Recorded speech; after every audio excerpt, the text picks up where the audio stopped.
Hey guys, well, I'm back here again today on this 65 Chevelle that I probably shouldn't have bought, but I did.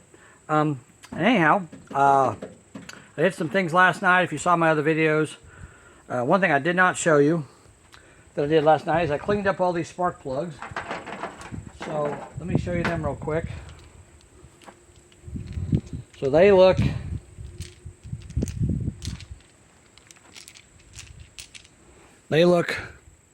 much better now. See that? They look a lot better. And I gapped them all at 35 thousandths, which I think is the correct ratio for this. Now I want to show you this. If you remember, two of them were in pretty bad shape, okay? And you can see which two they are because it's these two that got the pitting on the bottom. So this one here is out of cylinder number 8. This one here is out of cylinder number 4. So I don't know if they're any good or not, but spark plugs are kind of expensive. I don't want to buy them unless I have to. So I'm going to try to use these again today. I also took the carburetor apart and cleaned it up, put it back together. I ordered a kit for it, but I don't think I'm going to need it unless I need a base gasket. But hopefully I can get away with not having to buy a carburetor kit just for a base gasket. I do have the old base gasket, so hopefully it'll seal. We'll see. And so let's get started on this thing. All right. Oh, and I did find an air filter. Air filters for this thing are crazy expensive. They're like $25 for just a plain air filter. I found this K&N. I don't know if it's the right size or not, but this is a good thing about having junk laying around your house and stuff like this. So let's see if it will fit inside this lid. And it kind of does. It does fit inside there. I'm not sure if it's the right, if it'll fit on the base. Let's see if it'll fit on the base.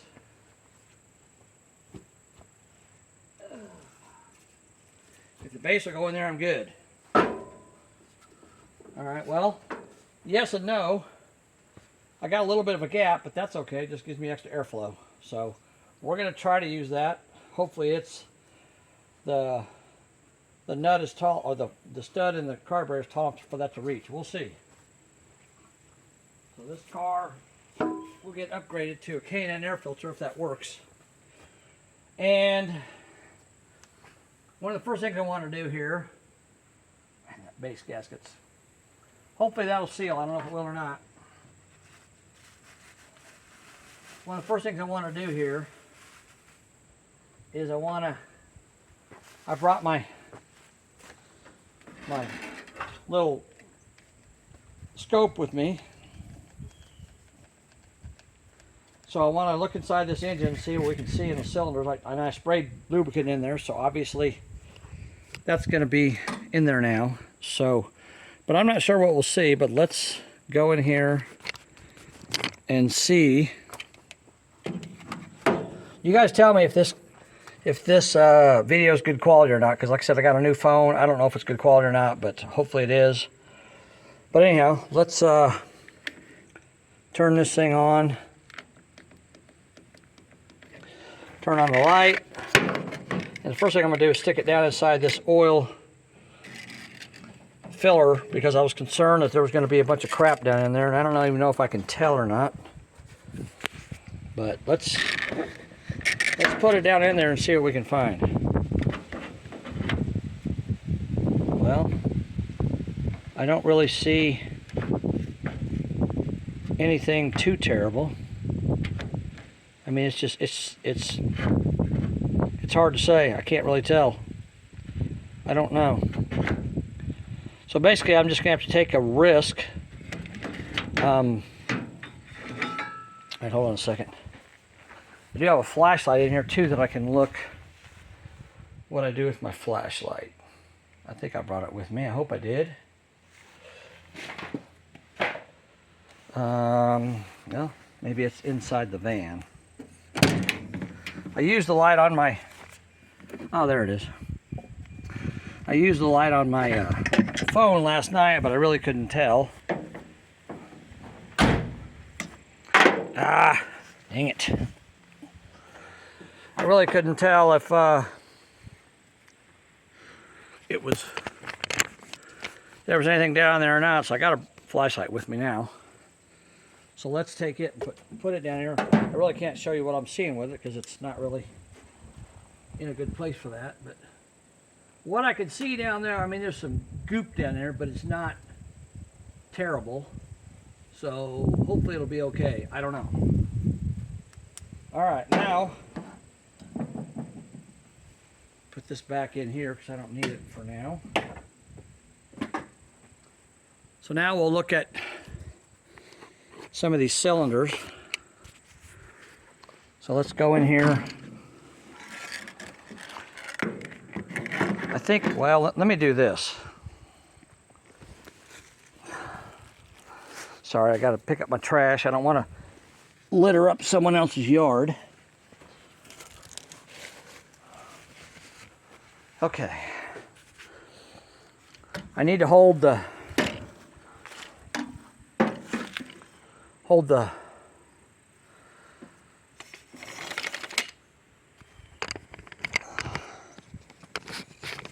viewing device in one hand and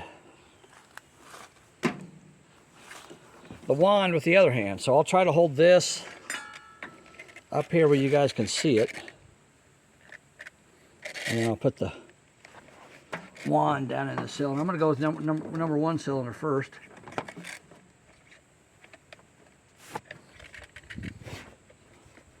Alright, can't really see. Dang it.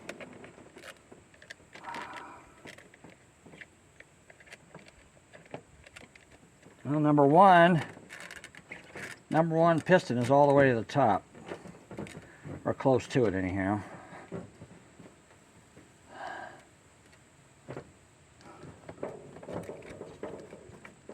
Trying to get it in the spark plug hole. I can't see what I'm doing here.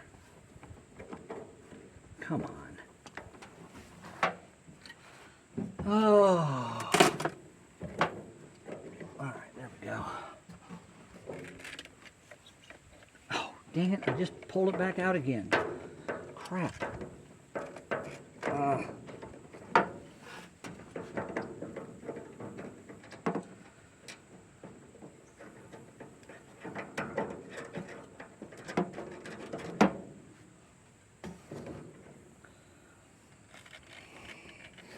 I don't know. You guys can't see any of that, can you? Dang it. And I can't. Well. Trying to figure out how to zoom in. I got a new device here, so I gotta.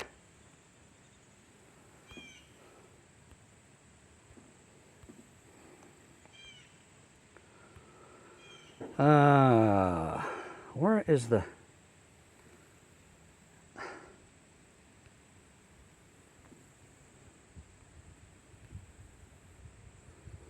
Okay, that's my brightness. I don't care about that.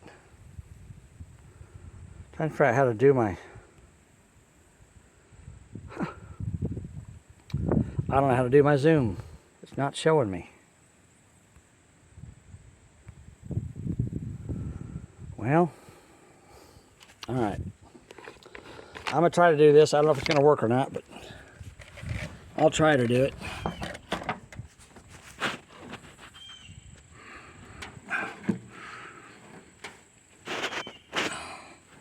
I can't really see very well either, so that one there, all I see is oil in it. I don't see anything else. Let's go to the next one. Come on, baby. Sorry, this is kind of difficult. Because I'm doing, I need 3 hands and I only have 2. Okay, there's number 3 cylinder. I can see the top of the piston. You guys can't see anything.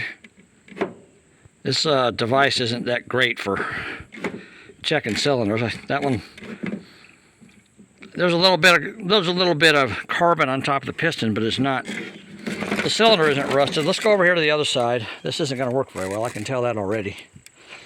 Let's go over here to this side to cylinder number 4, which was one of the ones that had a rusty spark plug in it.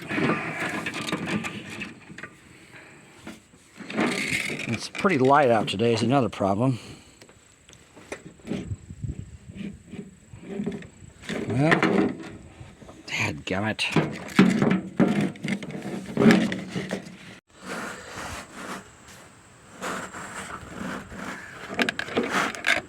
So now you can see on top of the piston, this is number 4 again. So you can see that it's kind of crusty. Sorry, my camera shut off or stopped. I probably bumped it.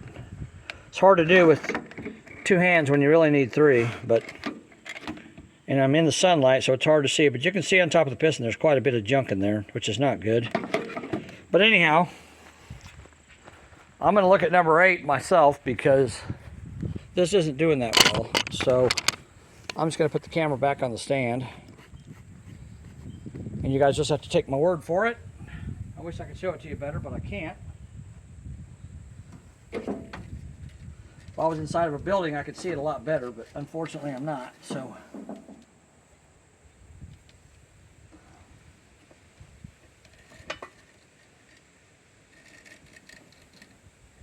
I'm looking at number 8. And actually number 8 looks better than number 2 did. Huh. Okay. Alright, well anyhow, you can see the crud in number 2. Sorry, number 4, not number 2. You can see the crud in there. I got a bigger pry bar. I don't know if it's going to matter or not, but I'm going to try to see if I can move this engine with this pry bar. I'm not holding my breath, but it's worth a shot.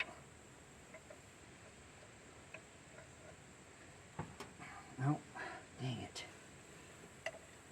And of course the bolts, you know, the bolts don't line up to where I can use this pry bar because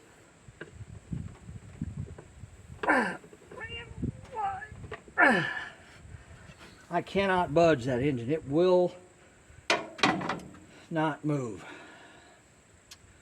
All right. So the next thing to do is to I'm going to jack the car up, and I'm going to put some jacks underneath it, and then I'm going to crawl underneath of it, and I'm going to take the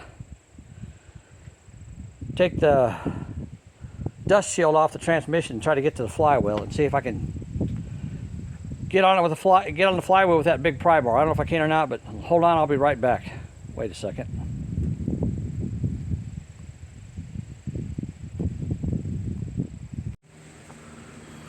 All right, now one thing I'm going to do before I take the transmission cover off, I'm going to get underneath the car because I think I can get more leverage, and I'm going to get on this pulley, harmonic balance I should say, with that same pry bar and see if maybe I can get this engine to move. I'm not going to hold my breath, but I'm going to try and see what happens.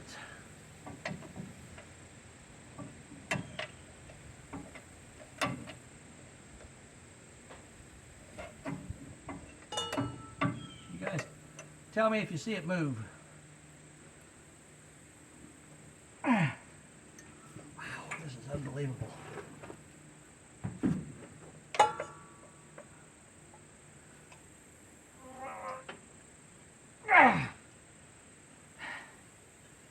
It is frozen solid.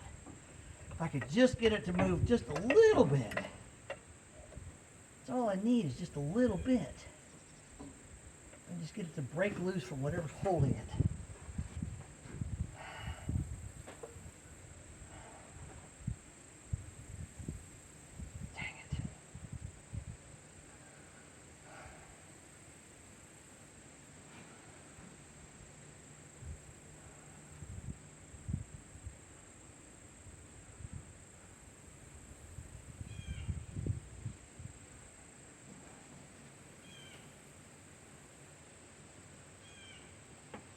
Alright, I'm going to try it with my foot the other way. See what happens. Hope I don't break a bolt off.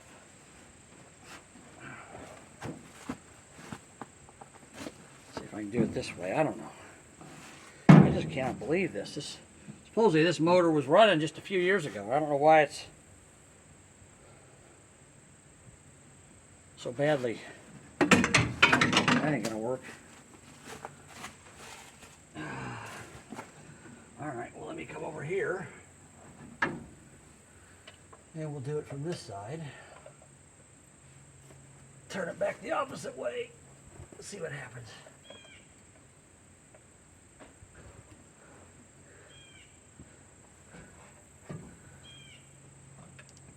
Come on, baby. Ah. Wow.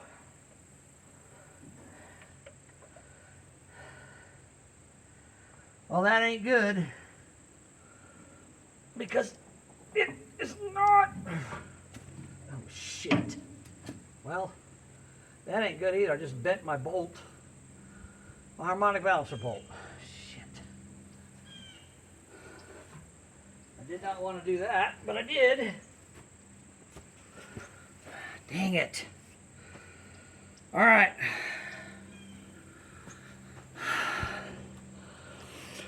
We definitely know it's not going to come loose that way. Okay. All right.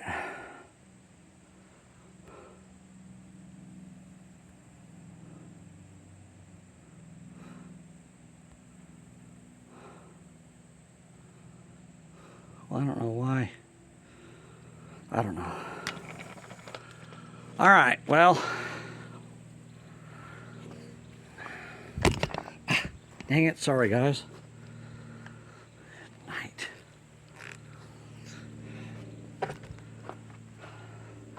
I got a feeling that, I mean, I'm not trying to be negative here, but I got a feeling this car's sat a lot longer than since 2009 or 2010. I think it's more like 95 or 96 because it is stuck. And it's stuck good. So I'm not sure if I'm even going to get it to break loose, but I'm going to go underneath, take off the inspection cover, the dust cover on the transmission, and see if I can get it that way. I don't know what else to do. I want to show you guys something here too. This is another reason why I say what I just said, because if you look at these tires, if you see right there, that says 8.25 14. So this is a 8.25 by 14 tire. That tire is, number one, it's bias ply. That tire is at least, I want to say probably 40 to 50 years old. And if it's got tires like this on it, I don't think this thing was parked when they thought it was. I'm pretty sure it's been parked for a way longer. But anyhow, let me get underneath and take the flywheel cover off, and I don't know if I can get it to break loose that way or not, but I just bent one of my bolts on my freaking harmonic bouncer, so now I ruined that. Luckily I didn't break it off, I just bent it. All right, I'll be back.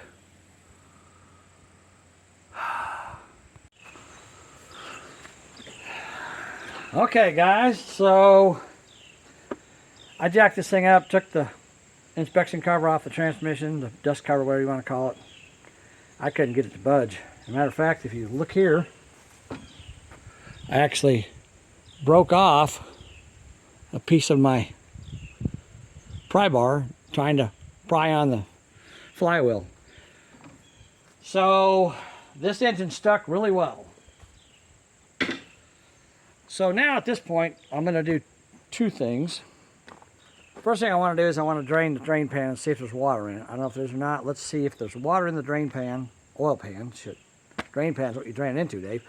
Let's drain the oil pan and see if there's water in the oil. And then I think I'm going to throw a battery in this thing and hit it with the key and see what happens. I'm sure it's not going to turn over, but you know, who knows? Let's give it a shot and see what happens. What we got to lose? All right, so let me pause it for a second, and then I got to get down here, get down there, and get you guys set up down there so you can see what's going on. All right, I'll be right back.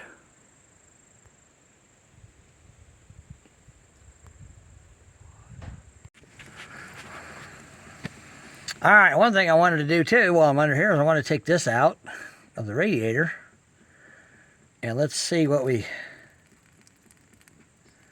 oh boy. Yeah, it's green. It's barely green. Yeah, it's got green antifreeze in it. Well, that's a good thing. Hopefully the block's not, dang it. Ah, crap, I don't want to make a big mess. I'm trying to screw that back in, yeah. Oh yeah, that definitely is antifreeze. That's a good thing. So at least we know that it's got antifreeze in the engine. That's plugged up, that's why I unscrewed it from the radiator. Okay, I got the oil filter, and you guys may not have seen this before, but this is what's called a canister type oil filter. So it's a metal canister with an element inside of it that looks kind of like an air filter. But I've loosened it up and it's got oil dripping out of it. So that's at least a positive. Now let's see what we get out of the oil pan. If we get water out of there, then we know we got a big problem. All right. Let's see what we get. Here we go. I don't see any water coming out yet. Usually it'd be coming out by now.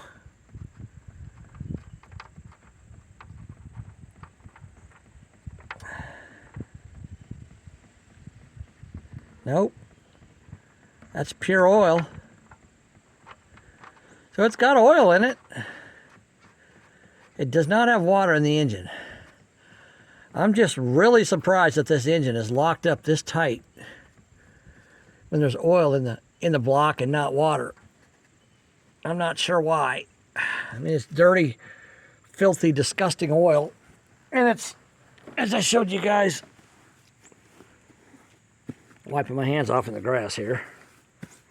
As I showed you guys before, it's over a quart low on oil, which is not good. So whoever had this car before definitely didn't take that good a care of it. But not that it's any matter to the guy that owned it before me, but it does not have water in the oil pan. So I am very surprised that I cannot get this engine to turn over. I'm not sure what's keeping it from turning. But I think what I'm going to do is, obviously at this point, I'm not going to get it to break loose here. But what I think I'm going to do is, oh, by the way, you can see I did bend that bolt. I'm wondering if I tighten that bolt up, if it'll straighten it back out again. I doubt it, but it might be worth a shot. Anyhow, I think what I'm going to do is I'm going to get a piece of flat steel, and I'm going to trace this pattern on it, these 3 bolts, and weld a piece of like tube steel or round steel or something on it, and bolt it to the harmonic balancer and bolt it solid up against it so I can't bend the bolts. And then I'm going to try prying on it from the top, put about a 3 or 4 foot long piece of metal on it, and maybe that'll break it loose. But before we do that, what the heck? The starter's in it. Let's throw a battery in it and see what happens. See what happens when we hit the key. I don't know what's going to happen. I don't even know if the wiring in this car is any good. I don't know if it's been chewed up by animals. You know, one thing I will say about all this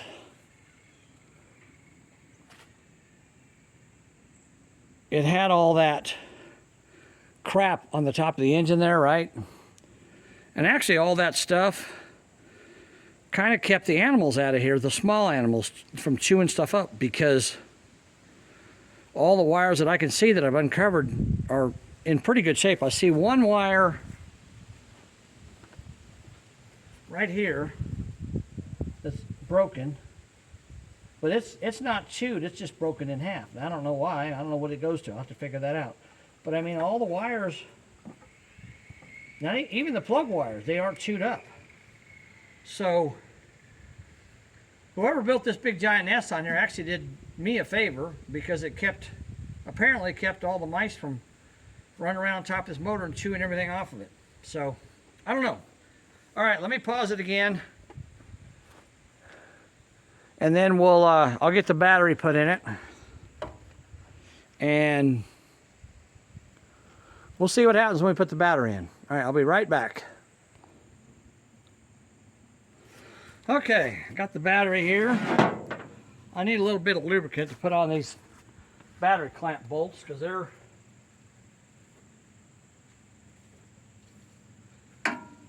100 years old and all crusty. So they're probably not going to want to move very well. This is the negative. This is red, but it's a negative. It goes straight to the engine block. I didn't hook it up backwards. Oh boy. That doesn't want to reach. That's not cool. Well, we'll make it reach. Wait a minute. I don't want to do that. Well, let me do that and put the... let's touch the positive. Make sure we don't let the smoke out of the wires, if you guys know what I mean. Nope. It's good.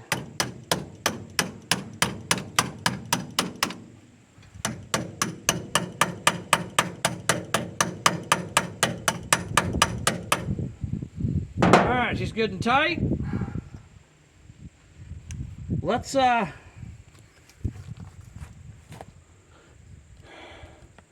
waste our time and hit the key. Try to get you guys where you can kind of see the motor turning. Well, I mean, all you can see is the crankshaft because they don't have a belt on it. So it's not going to be much good there, but I'll try to get you in here where you can kind of see what's going on.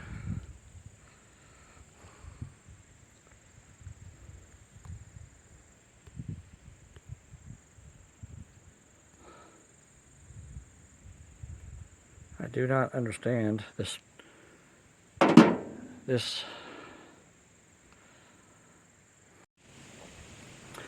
All right, there you go. And you can see the bolts down there, the crankshaft.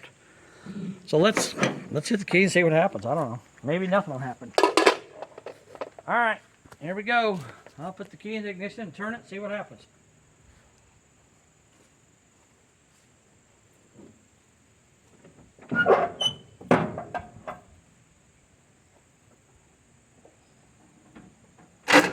Ready? Set? Nope, it didn't do anything because the battery terminals are corroded. They didn't, I lost my battery juice. Dang it. Let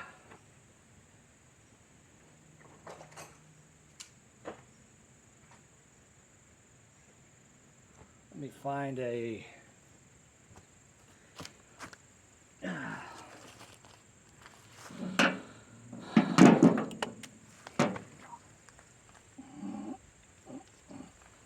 It did something to start with, but then it didn't do anything. So I don't know if it's got a problem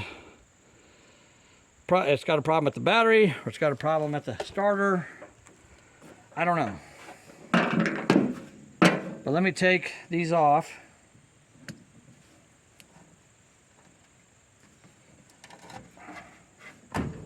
And we'll clean them up a little bit. I mean, that one there actually doesn't look too bad.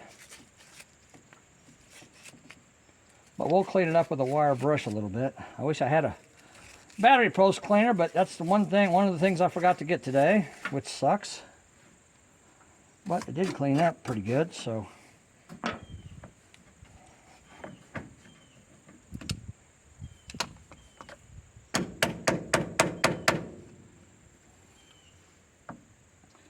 Could be the problem is there or there too, I don't know.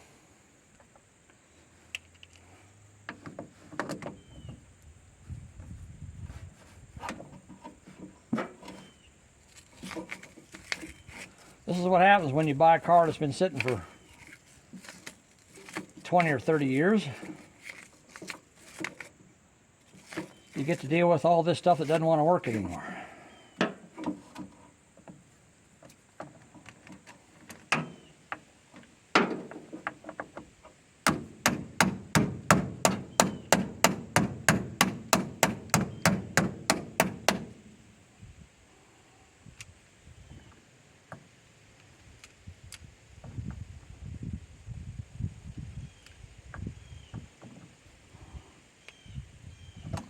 Oh, those are frozen. Okay, let's try it one more time. Oops, sorry. Bumped my camera. Let's try it one more time, and then we'll have to try something different. That don't work.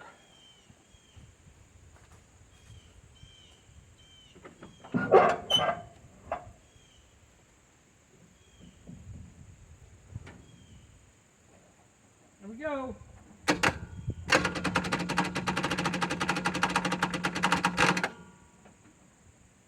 Nope.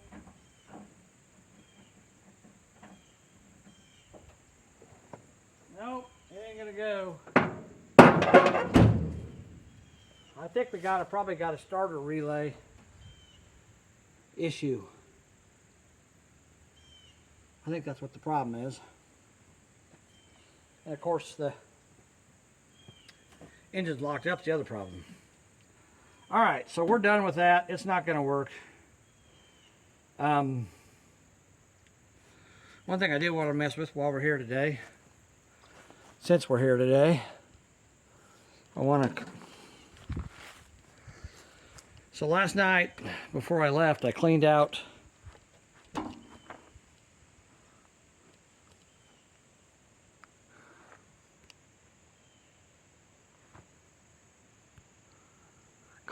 the master cylinder, and I took the line loose. You can see the lines loose on the bottom. Well, I'm going to get in there and pump the pedal. Well, actually, I want to take the lid off. I filled it up with brake cleaner.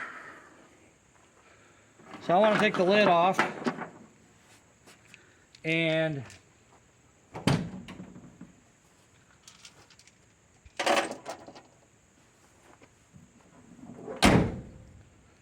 see what we got inside of it. But I don't see any liquid out here, so I'm assuming nothing's come out of it. But let's look and see.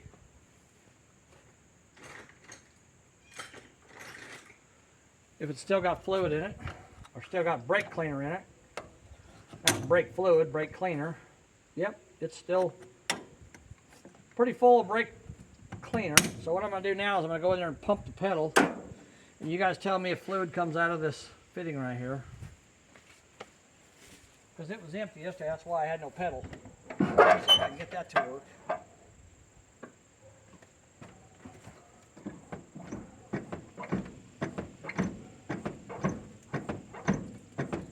Brake pedal feels really good. It's not sticking or anything. So I'm kind of hoping.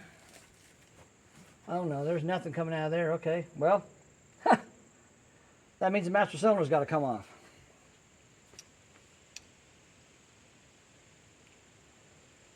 Okay, so at this point, I'm really kind of stuck with this thing.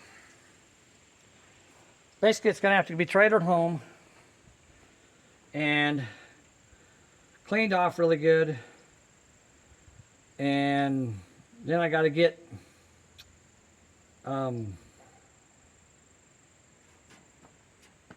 here, let's back this out.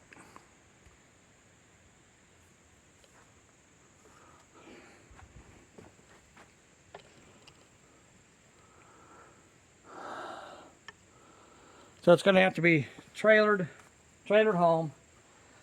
Then I'm going to have to clean the engine. I think I'm probably going to drain the oil out of it.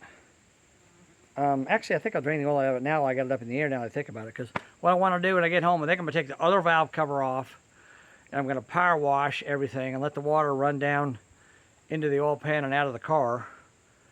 And then I'll put the spark plugs back in it and try to fill the cylinders up from the top. If I take I'm thinking about taking the intake manifold off because I don't know what's under there because that oil fill thing was open. So if I take the intake manifold off, I can dump antifreeze. I can dump transmission fluid and acetone down each one of the intake ports, and if I take the rocker arms loose, then I can tap on the valves, the intake valves, and it'll allow the stuff to drip down into the cylinders, and then I can let it sit. And I got to make my tool, got to pull the water pump off, break all that loose, and then we'll go from there. So, I mean, I really can't do anything else today, guys. So, I mean, I'm disappointed. I really thought today, you know, just by the way this thing looked, the fact that it had been sitting with the hood on it, it had the air cleaner on it, did not have an air filter inside of it, but the throttle butterflies were completely closed, so animals could not get down inside the carburetor and go down into the cylinders. And the couple cylinders I looked at with my scope, they looked really okay. So I'm not sure what's making this thing stick so hard, but you know, I'm going to get it home and do all that, and I'll video that for you guys, and then I'll make a tool and we'll bolt it to the harmonic balancer and we'll just start cranking the hell out of it. It's got to break loose one way or the other. It's got to break loose. I think it will, but you know, obviously it's going to take time. Of course, then I got to when I pull the intake off, I got to put, you know, all that back together. And if I'm going to do all that, to be honest with you, I'm probably going to put a 4-barrel intake on it because I got plenty of them, and a Holley 600 carburetor. And I know I won't even use that 2-barrel. I rebuilt well, I didn't rebuild it. I just took it apart and cleaned it and put it back together. But I'll probably won't even use that back on here. I'll just throw it in the pile somewhere. So anyhow, that's where we're at, and that's what we're going to do. I'm sorry, guys. I wish I had a better... I was really hoping today when I got here that this thing, I could get it to break loose, and I could get it to turn over, and I could get it to start, and we could do a first start on it today, but that's not going to happen. I've tried. So anyhow, a couple things I want to show you that I found out about it while I was messing around today. I cleaned off the pad. Let me get my flashlight. Where's my flashlight at? Oh, wait a minute. It's over here. There it is. I cleaned off the pad on the engine, the passenger side cylinder head, because I wanted to look at the numbers on it. And apparently, from what I've read online, in 1965, they didn't stamp the VIN number on cars, not all the time anyhow. So it says F0323DE. F0323DE. So what that translates to, the DE is a 1965 283 engine with a power glide transmission, which is what this has. F is the Flint, Michigan plant. 0323 is March 23rd. So March 23rd is when this engine was built, when it was stamped, when it was built. March 23rd of 1965. Now if you go over here to the cylinder head, it's got a casting number on the cylinder head, 3795896. 3795896. That translates to a Power Pack 283 Power Pack head. And then back here, if we go back here, we can see the date code 0185. So January 8th of 1965, 0185. 01 is January, 8 is the 8th day, 5 is 65. So January 8th of 1965 is when this head was cast. Now that's when it was cast, okay?